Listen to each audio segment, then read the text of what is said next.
नमस्कार, आप देख रहे हैं एसवीटी न्यूज। पेश है 16 नवंबर रविवार दोपहर 3:15 बजे राजस्थान की बड़ी खबरें।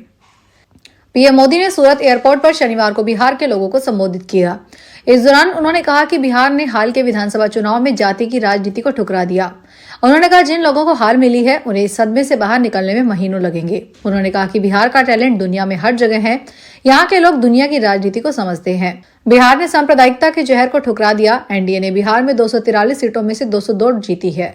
इससे पहले वे पंडोरी माता के मंदिर गए। पंडोरी माता को गुजरात, महाराष्ट्र, मध्य प्रदेश और राजस्थान के आदिवासी समुदाय अपनी कुलदेवी मानते हैं।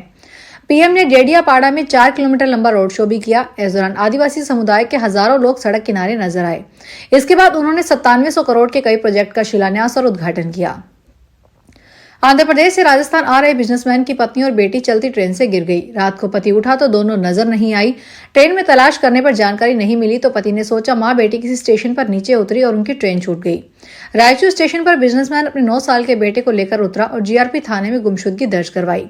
बिजनेसमैन बेटे और 2 भाइयों के साथ 3 दिन तक पत्नी और बेटी को अलग अलग स्टेशनों पर ढूंढता रहा।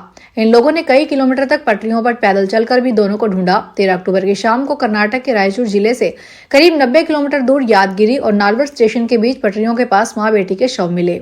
रेलवे पटरियों के पास पशु चराने आए बच्चों ने झाड़ियों में मां बेटी के शव देखे तो जीआरपी को सूचना दी। जनजाति गौरव दिवस का राज्य स्तरीय समारोह के दौरान सीएम भजनलाल शर्मा ने मंच से राजस्थान को कई सौगातें दी। 25 करोड़ के 31 कार्यों का लोकार्पण किया। प्रदेश के 62 करोड़ के 64 कार्यों का शिलान्यास किया। 60 जनजाति छात्रों को आवासीय कोचिंग बैच का शुभारंभ किया। 12,000 जनजाति विद्यार्थियों को स्कूल ड्रेस के लिए राशि ट्रांसफर की। 4 करोड़ 8 लाख रुपए डीबीटी के माध्यम से ट्रांसफर किए। 53,466 कृषि क्षेत्र के लाभार्थियों को 204 करोड़ ट्रांसफर किए। कार्यक्रम को संबोधित करते हुए मुख्यमंत्री भजनलाल शर्मा ने कहा कि आदिवासियों ने सदियों से प्रकृति और संस्कृति को सहेजा, जल जंगल जमीन से संतुलन बनाकर दुनिया को जीना सिखाया। सरकार इन परंपराओं को सहेजने के साथ दुनिया के सामने रखेगी। सरकार आदिवासियों के कल्याण के लिए कृत संकल्पित है। मुंबई के नए अंतर्राष्ट्रीय airport Navi Mumbai international airport से 25 दिसंबर से फ्लाइट संचालन शुरू हो रहा है। इसी दिन से जयपुर के लिए सीधी उड़ान शुरू की जाएगी। इंडिगो एयरलाइंस ने जयपुर से नवी मुंबई रूट पर आवाजाही के लिए अपनी पहली सीधी फ्लाइट का शेड्यूल जारी कर दिया है। दरअसल नवी मुंबई एयरपोर्ट मॉडर्न सुविधाओं और आधुनिक इंफ्रास्ट्रक्चर से लैस है। एयरपोर्ट खुलने से मुंबई महानगर क्षेत्र में एयर ट्रैफिक का दबाव कम होगा और यात्रियों को बेहतर विकल्प मिल सकेगा। जयपुर के लिए यह कनेक्टिविटी खास तौर पर महत्वपूर्ण होगी। अंता विधानसभा उपचुनाव में भाजपा का एक बूथ पर खाता ही नहीं खुला, वहीं कांग्रेस को भी सिर्फ एक ही वोट मिला। 2 बूथों पर कांग्रेस व बीजेपी प्रत्याशी को बराबर वोट मिले। बूथ संख्या 121 धतूरिया पर कांग्रेस व भाजपा दोनों को 418 वोट मिले, जबकि निर्दलीय नरेश मीणा को 106 वोट मिले। बूथ संख्या 182 मानपुरा पर कांग्रेस व बीजेपी को 143 वोट मिले। निर्दलीय नरेश मीणा को 101 वोट मिले। कांग्रेस ने 268 बूथों में से 124 बूथों पर जीत हासिल की, यानी 46% बूथों पर कांग्रेस ने बढ़त ली। वहीं बीजेपी केवल 72 बूथ पर ही जीत सकी। निर्दलीय नरेश मीणा ने भी 70 बूथों पर जीत हासिल की।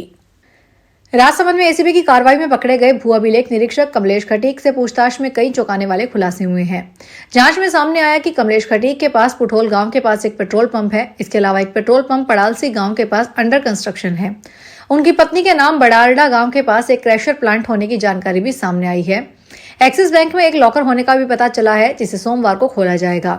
लॉकर में कई महत्वपूर्ण जानकारियां सामने आने की संभावना है। बता दें कि एसीबी मुख्यालय से मिले आदेशों के बाद राजसमंद टीम ने शुक्रवार को देर शाम ट्रैप की कार्रवाई की थी। इसमें कुमारिया तहसील में पदस्थ भू अभिलेख निरीक्षक कमलेश खटीक को 7 लाख की रिश्वत लेते रंगे हाथों गिरफ्तार किया था।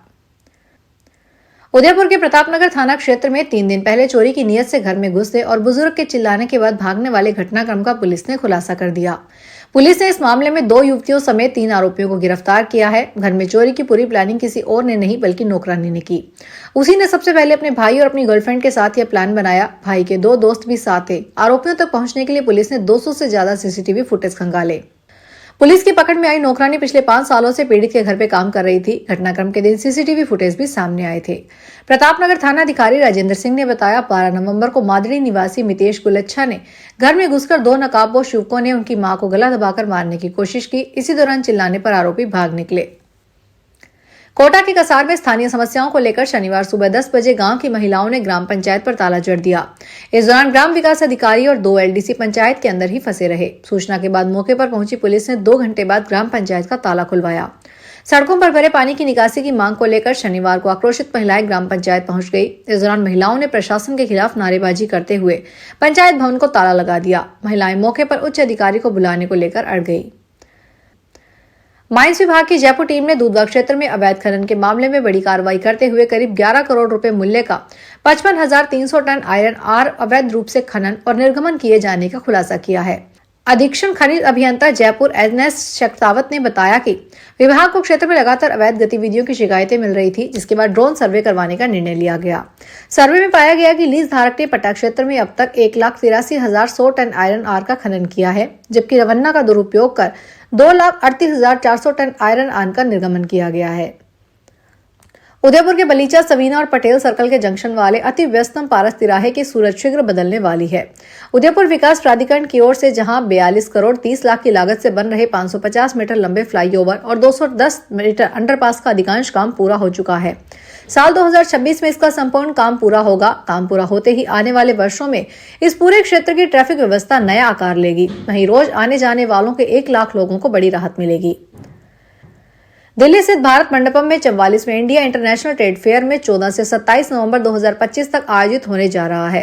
राजस्थान पर्यटन विभाग IITF ने अपनी समृद्ध सांस्कृतिक विरासत, पर्यटन क्षमता और निवेश अवसरों को प्रभावी रूप से प्रस्तुत करेगा।